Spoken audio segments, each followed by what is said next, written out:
¿Qué es lo que tenemos que tener en cuenta o nos tenemos que fijar a la hora del teletrabajo? En general, tenemos que tener en cuenta las mismas cosas que se tenían en cuenta en la empresa, pero que en ese momento era la empresa, sin decirnos nada, la que nos estaba cuidando y la que estaba proporcionándonos los elementos necesarios.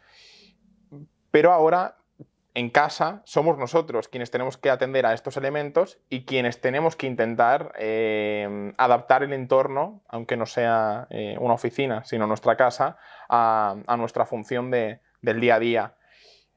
En general, las partes donde tenemos que prestar más atención es la vista, la ergonomía, la parte más psicosocial, que yo creo que ha sido la gran afectada de todo esto, el sedentarismo y el insomnio.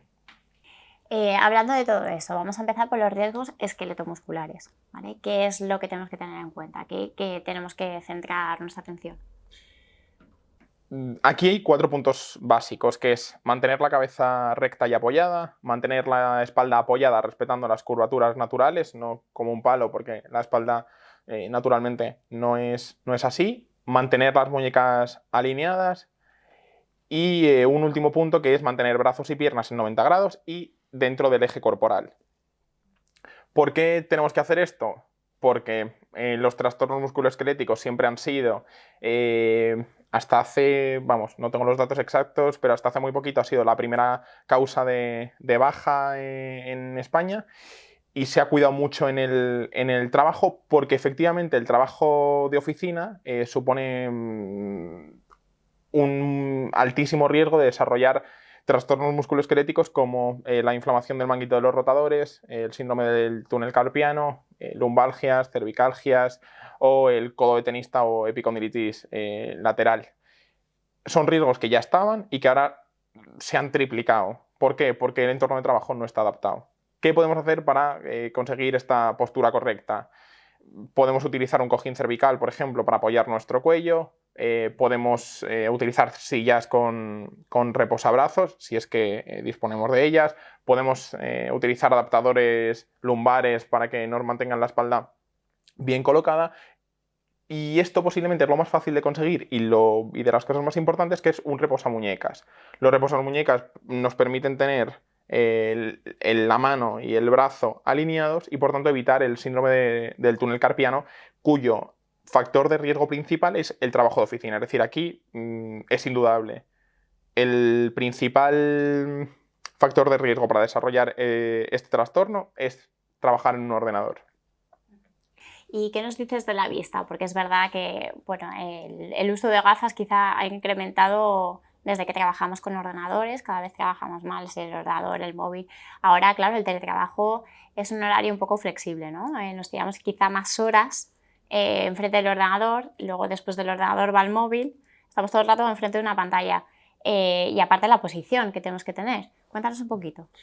Sí, el teletrabajo está afectando mucho a la visión porque pasamos muchas horas delante de un ordenador. Ya no tanto porque sea un horario flexible, sino porque en casa rendimos mucho menos. Y rendimos mucho menos precisamente porque no nos han enseñado a cómo cuidarnos. Al final, por diferentes circunstancias, cae el rendimiento, cae el bienestar y empeora mucho la calidad de vida.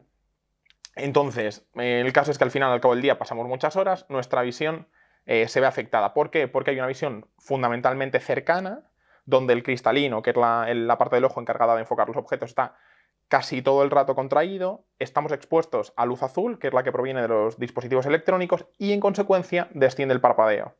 Esto al final se traduce en una contracción excesiva del cristalino que hace que aumente mucho la presión dentro del ojo y que además perdamos la capacidad para ver objetos que están lejos, como el cristalino al final está todo el rato contraído, es como que después pierde su capacidad para relajarse lo suficiente, que es lo que necesitamos para ver de lejos. Por otro lado, tenemos la luz azul, que esto lo que fundamentalmente genera, además de síntomas más que generan pérdida de bienestar, como puede ser la fatiga visual, el emborronamiento, el dolor de cabeza o el mareo, que es algo que ya está generando también la vista cercana, lo que hace es degenerar la mácula. Esto al final, la mácula es una parte de la retina que se encarga de la visión de los detalles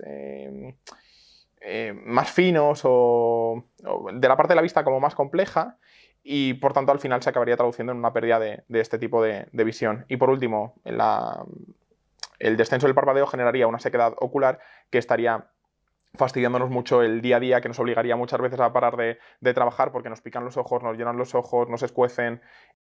¿Cómo podemos hacer frente a esta problemática del insomnio? Bueno, pues yo creo que tú lo acabas de decir. Dormimos peor porque estamos menos cansados.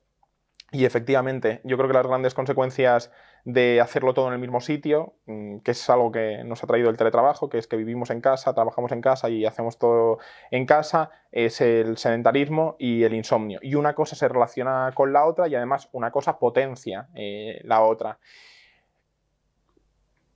A lo largo del día prácticamente no nos movemos nada o nos movemos mucho menos que antes, y esto hace que cuanto menos nos movamos durante el día, peor vamos a dormir por la noche. Cuanto peor dormimos por la noche, menos energía tenemos al día siguiente para hacer todo aquello que no sea sobrevivir. Y al final entramos en un círculo vicioso donde hay un aumento del riesgo de todas las enfermedades y donde además se acelera la aparición de la fatiga. Esto es, nos cansamos antes, no nos concentramos tanto o nos cuesta más concentrarnos, y además estamos más irascibles.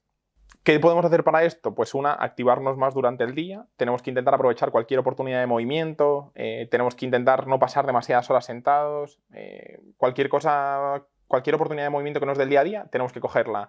Podemos aprovechar, pues oye, tengo que beber agua, tengo que ir al baño, bueno, pues todas estas cosas que sí o sí vamos a tener que hacer, en lugar de agruparlas e intentar hacerlas todas juntas, lo que tendríamos que hacer es distribuirlas. ¿Para qué? Para que cada 50 minutos más o menos nos podamos levantar. ¿Por qué? Porque lo que realmente supone un riesgo para la salud es que, independientemente de si hacemos o no ejercicio físico, pasemos muchas horas sentados, es decir, las horas que pasamos sedentarios. Y esto es lo que sí o sí tenemos que evitar. Podemos intentar hacer compras un poquito más pequeñas para que todos los días tengamos la oportunidad de movernos. Si tenemos perros, los sacamos. Si tenemos plantas, las regamos. El caso es coger oportunidades que nos dé el día a día para que no nos suponga mucho esfuerzo y no tengamos la excusa de decir, es que no tengo tiempo para estar en movimiento. Y esto automáticamente va a hacer que durmamos mejor. Además, hay que recurrir a las recomendaciones de higiene del sueño de toda la vida, que es respetar el espacio único para dormir, es decir, una habitación en la que solo se duerma y no se trabaje, que esta habitación tenga las condiciones adecuadas, podemos recurrir a ciertos suplementos siempre con la supervisión de un profesional que sepa manejarlos, como la melatonina o los precursores de GABA. Y bueno, pues un poco la parte básica. Y sobre todo, evitar los estimulantes, evitar el alcohol, que aunque es un depresor, altera el sistema nervioso central y por tanto, aunque a priori pudiera parecer que nos ayuda a dormir, no lo hace y además trae otros muchos riesgos. Y evitar los dispositivos de luz azul en las últimas horas del día. Yo en la consulta siempre recomiendo que esto no sea, que no se utilicen durante las 5 últimas horas del día o las 5 horas previas a ir a dormir. Nadie me hace caso.